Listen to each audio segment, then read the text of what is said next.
ஆகாஷ்தீப் அவர்கள் தன்னை சார்ந்தோரை மரணம் என்ற அடிப்படையில இழந்து வறுமையை கடந்து எஜ்பாஸ்டன் கிரவுண்ட்ல 10 விக்கெட்டை எடுத்து துயரமான வாழ்க்கையை வென்று சாதித்துள்ளார். ஆகாஷ்தீப்பினுடைய தந்தை அரசாங்கத்துல வேலை செய்யும் ஒரு வாத்தியார். ஆகையினால தன்னுடைய மகன் அரசு வேலை செய்ய வேண்டும் என்பதுதான் அவருடைய ஆசையாக இருந்தது. பீகாரை பொறுத்தவரை கிரிக்கெட் விளையாடுவது என்பது தவறான விஷயம். இருந்தாலும் இந்த இடத்துல ஆகாஷ்தீப் அவர்கள் யாருக்கும் தெரியாம அகாடமியில சேர்ந்து தினந்தோறும் பந்து வீச பயிற்சி எடுத்து வந்தார். 2015 அவரோட தந்தை மாரடைப்பால் மரணம் அடைந்தார். அதனைத் தொடர்ந்து 2 மாதத்துல தன்னுடைய அண்ணனையும் விபத்துல இழந்து விட்டார். இப்படி 2 பேரையுமே அடுத்தடுத்து இழந்ததனால இந்த இடத்துல தாயையும் 2 சகோதரிகளையும் பார்த்து கொள்ள வேண்டிய சூழல் இவருக்கு அமைந்து விட்டது. ஆகையினால 2015 இருந்து 19 வரைக்கும் வறுமையை ஓரளவிற்கு சரி செய்து விட்டு தனக்கு எதில் சந்தோஷம் என தெரிந்து கொண்டு செய்கிற வேலையை விட்டுவிட்டு மீண்டும் கிரிக்கெட்டில் ஈடுபட்டார். இவ்வளவு தடைகள் வந்தாலும் தன்னுடைய லட்சியத்துக்கு முற்றுப்புள்ளி வைக்காமல்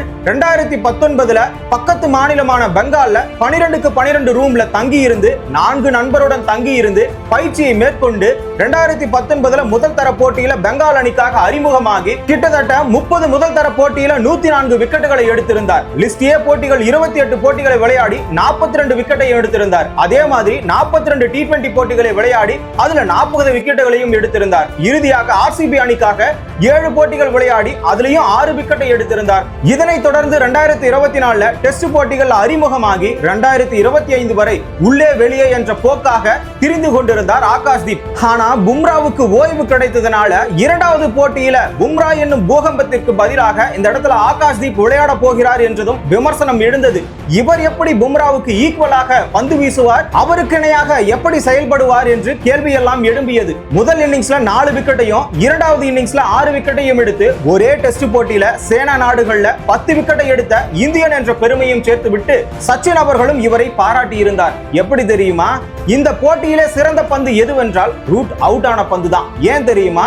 இந்த ரூட்டுக்கு தான் இந்த பந்துக்கு பலவீனமானவன் என்று உணரும்படி பந்து வீசினார்ல, இதுதான் அவருடைய சிறப்பான பந்து என்று பாராட்டி இருக்கிறார். ஆனால் இறுதியாக இந்த பெர்ஃபார்மன்ஸை நீங்க யாருக்கு டெடிகேட் பண்றீங்கன்னு அவர்கிட்ட கேட்டா உடனே கேன்சரால் பாதிக்கப்பட்ட தன்னுடைய தங்கைக்கு என துன்பத்தில் ஆழ்த்தி இருக்கிறார் இந்திய ரசிகர்களை. அந்த வகையில ஆகாஷ்தீப் அவர்கள் நான் பந்து வீச வரும்போதெல்லாம் பந்தை கையில் தொட்டவுடன் என்னுடைய தங்கை தான் ஞாபகத்துக்கு வருவாள். ஏனென்றால் 2 மாதமாக கேன்சரில் அவதிப்பட்டு இருக்கிறாள்.